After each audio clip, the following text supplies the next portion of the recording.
Hey, welcome back to the party. It's me, Girl Brit Reacts, and today we're going to react to Wokebusters Jicky blooper. Ricky Gervais slams woke ideology and leaves it in ruins. Let's see what happens. I can't believe I just called that man Jicky. Well, I am woke now, and I can prove it. Here you go. I love illegal immigrants. Yeah. Okay. Sue me now. Sometimes I go down to Dover for the day, right? And I look out, right? I look for a boat, and I see a dinghy with about 60 of them, and I go over here, like, right? And I pull them into shore, and I go, women and children first. They go, there are no women and children. Just you lads, is it? Just come on, lads. Come on, lads. Ricky Gervais is among the most hilarious comedians out there. He never backs down from any topic, and that's why people admire him. But what truly makes him funny isn't just his clever jokes. I tried to watch a bit of it, and I decided I'd rather watch Louis C.K. masturbate. Can't mention him anymore. He's cancelled. They may be witty, but that's not the reason people are laughing. It's usually because he's pointing out the truth, often the harsh truth. It's funny because it's what everyone is thinking but won't dare say. In this video, we're exploring his sharpest takes on woke culture, from critiques of censorship to jokes about identity and politics. Get ready for some of his most controversial moments. No topic is off limits, and no one escapes his signature sarcasm. Let's dive right in. We'll kick things off with Ricky's. All right, so I've reacted to a handful of Ricky Gervais's work, and if memory serves me right, I think he's an atheist, and he's got a very strong point of view. I think those two things. I remember it's been over a year since I reacted to him, so feel free to correct me if I'm wrong. But I do remember his points being very kind of flat. Here it is. Here's the facts. And then it's just riddled in his famous sarcasm. I think his British accent gives it a little bit more of a like aggressive punch, and his like very matter of fact physicalities, like he doesn't laugh at his own jokes, like he's very kind of like, I said what I said and I won't apologize. Respect. No one escapes his signature sarcasm. Let's dive right in. We'll kick things off with Ricky's thoughts on Boris Johnson's infamous remarks about Muslim women. As always, Ricky manages to bring humor to even the most controversial subjects. And people say to me, you spoil that cat. I go, yeah, I do. It's a cat. It's not a person. What's the worst that can happen if you spoil a cat? Do you know what I mean? It doesn't grow up to be fucking Boris Johnson. It is...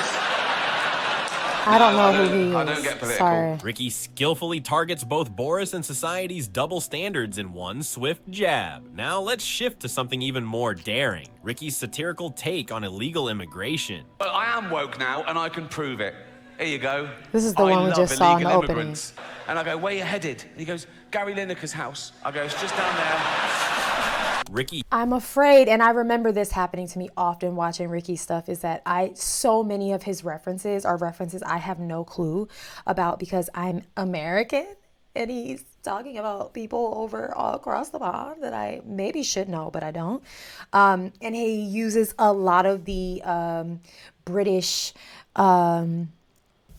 slang, or just the terms that they use. Like I remember bloke was a big one, and you guys let me know what that means, so feel free to fill in the blanks for me here. But I'm afraid I'm not getting the laugh, the punch, because I don't know who the heck these people are. Where you headed? And he goes, Gary Lineker's house. I go, it's just down there. Ricky humorously suggests immigrants should be welcomed at Gary Lineker's house, turning a serious subject into something laugh-out-loud funny. Right, now he's tackling a topic closer to home for comedians: woke comedy. These days, comedy is full of rules, and Ricky is definitely not a fan. Here's his take on woke comedy and the concept of safe spaces in stand-up. When someone says to me about another comedian, they say, oh, they're not funny.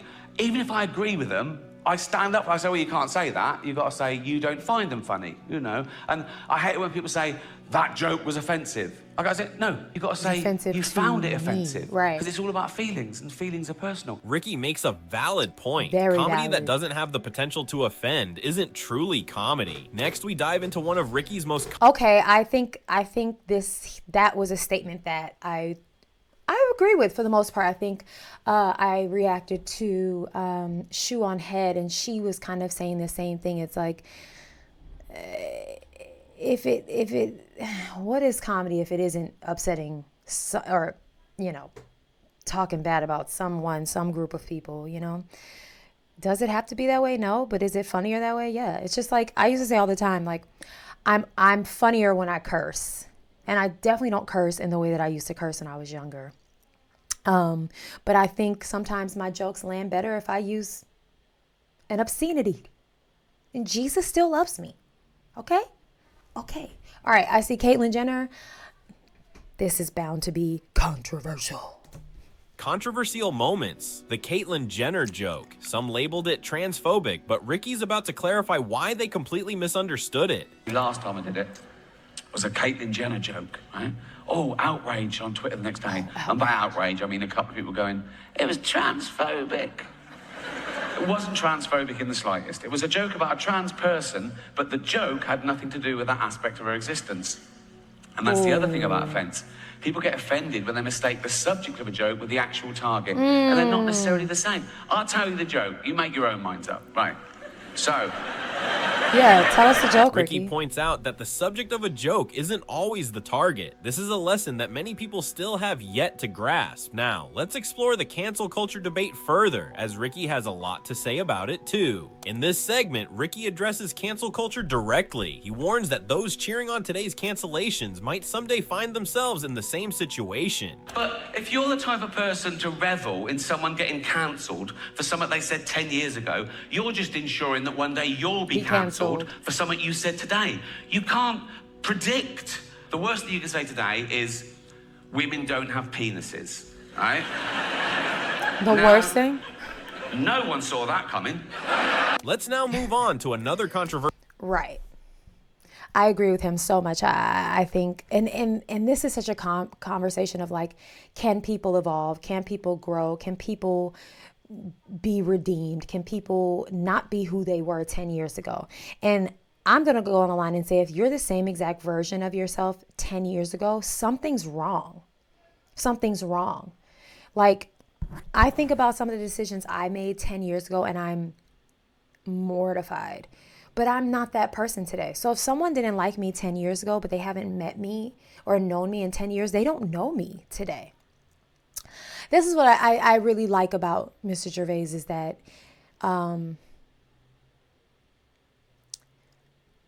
his points are points that if you're open to it, you have to be open, will really get you thinking.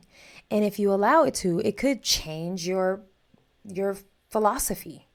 But you have to be willing to hear someone who maybe at first glance you are like, I totally disagree with, but if you remove the messenger and just keep the message, you might think twice.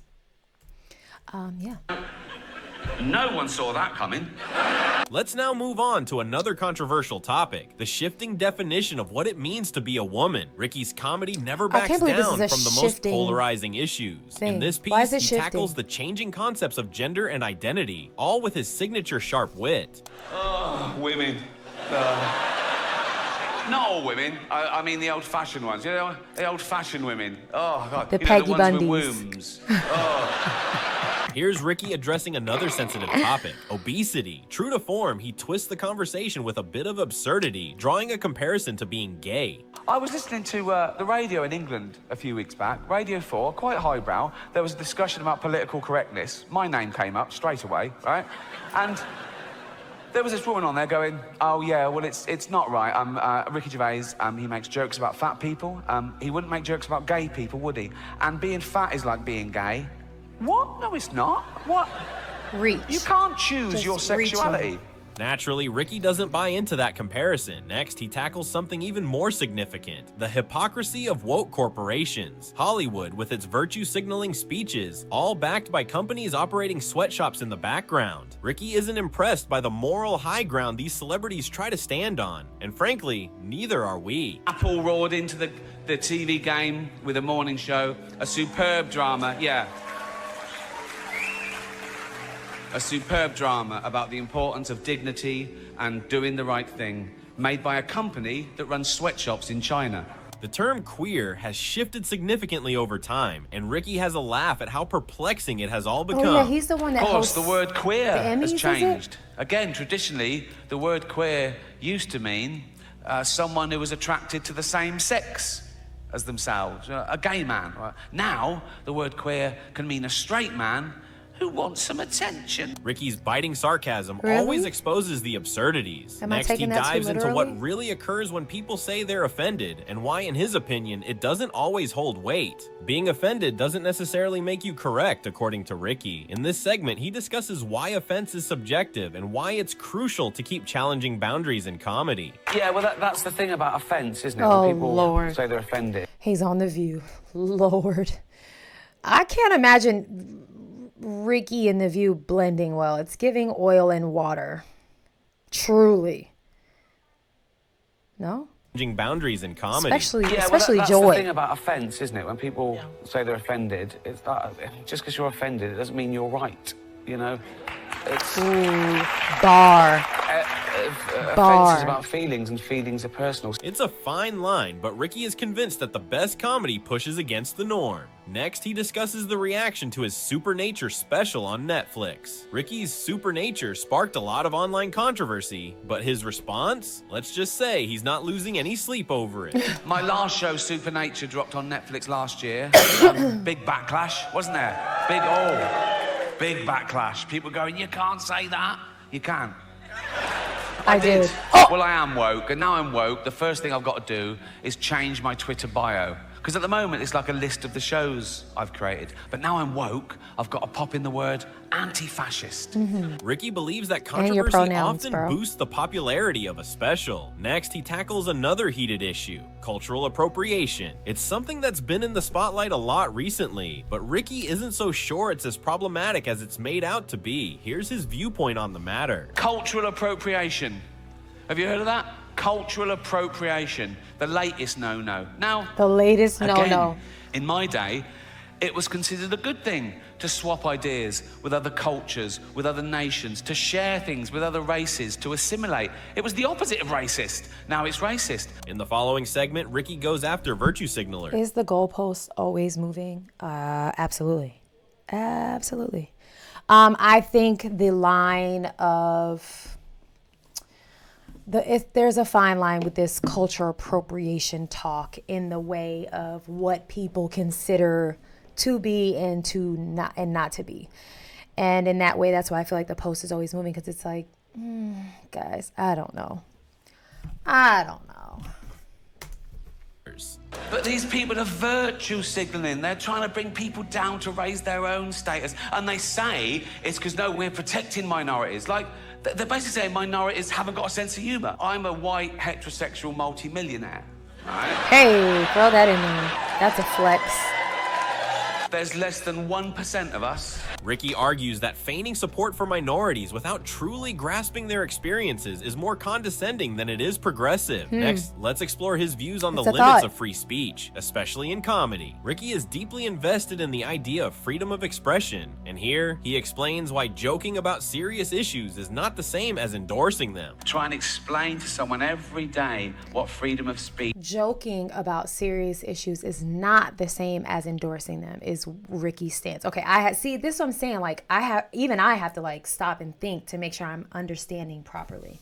Okay, so he's saying you can make fun of a serious issue and not be endorsing it. Okay. Not the same as endorsing them. Try and explain to someone every day what freedom of speech means, particularly in the context of comedy, and particularly in the context of a joke, that a joke about a bad thing isn't as bad as the bad thing. It's not even necessarily condoning the bad thing. It could be anti the bad thing. It depends on the actual joke. And this woman said, you should never make jokes about food allergies. Huh? I should have left it, right? I said back, I make jokes about AIDS, cancer, famine, and the Holocaust, right? And you're worried about telling me I should never joke about food allergies. She said back, yes, but the Holocaust didn't kill children. Get her a book. Get her a book. Get her a book.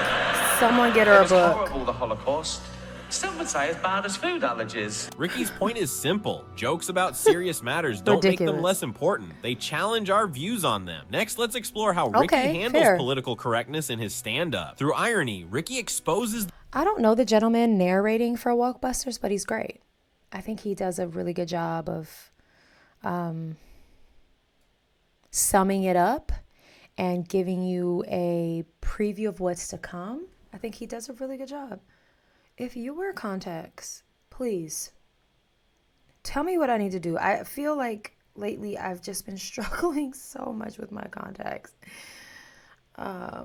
because there's something on it. Anyway, sorry, squirrel. the ridiculousness of certain mindsets. In this segment, he tackles the old sexist stereotype that women aren't funny. It's not a I'm show. very There's no funny. dancers or jugglers. It's basically a bloke talking. Bloke. Which is essentially what stand-up comedy is, isn't it? A bloke talking. Sexist. What about all the funny female comedians? Like, No. Right. No. I'm not doing that. Okay, right. That was irony. There's going to be a bit of that throughout the show. See if you can spot it, okay? Now, that's when I say something I don't really mean for comic effect, and you as an audience, you laugh at the wrong thing because you know what the right thing is. It's a way of satirising attitudes. Like that first Satirising. show, I used the old-fashioned sexist trope that women aren't funny. Now, in real life, I know He's there are loads smart. of funny women. Like, I did it again. Well spotted. Good. Naturally, it's all about irony. Ricky is fully aware that women are funny too. In this final clip, let's hear Ricky's perspective on those who criticize him for being too controversial. While many critics say he crosses the line, Ricky argues that crossing boundaries is exactly the point of comedy. Comedy should challenge limits and ignite important discussions. I did think of adopting for a while, a little third world child, because that would tick all three boxes, wouldn't it? You know? You think of it like, one, I wouldn't be adding to the population problem. I'd be alleviating existing problem. A young kid born through no fault of his own into abject poverty. He would have died without me. I can literally save his life and give him a great upbringing, right? Two, he would be grateful, wouldn't he? He'd want to pay me back, wouldn't he? Particularly if I let him know that all the other kids in the village, they weren't so lucky, they didn't make it out. I'd tell him that early on, so he really bucked his ideas up, right? I'd go, Tundi, come here. Yeah, go and pop a shirt on. You're not in Africa now, mate. That's better. Yeah. Tundi, yeah, water straight out of a tap, and yes. No, it's not free, it's Hampstead. Yeah, of course it's safe. Safe, fresh drinking water. Have as much as you want. Have a bucket full. Straight out of a tap, fresh drinking water. There you go. Go and clean the car. So, there it is. Ricky Gervais tackles Clean the woke cars culture, nuts. cancel culture, and everything that falls in between. From critiquing woke capitalism to poking fun at current social trends, his humor is always sharp, daring, and unapologetically bold. If you enjoyed the video, don't forget to hit that like button and subscribe to the channel. Let me know what you think in the comments below. See you in the next video. Well done. I like the execution of that. Wokebusters. All right. Well, I think there was a lot to talk about there. I'm interested to read your comments. Like I said, I've reacted. I feel I've reacted to probably the long form of a lot of those clips previously. So if you want to see my thoughts on them, feel free to go back to those and check them out. But I think for the most part, I err on the side of everything that he was saying or stands for. I don't know. I definitely am one of those people that feels like everything is not that, like everything doesn't have to be that serious. Like everyone could stand to take a few chill pills. But you know, who am I? I'm just Britt, and I hope you enjoyed this. All right, go and have the day that you deserve. Bye.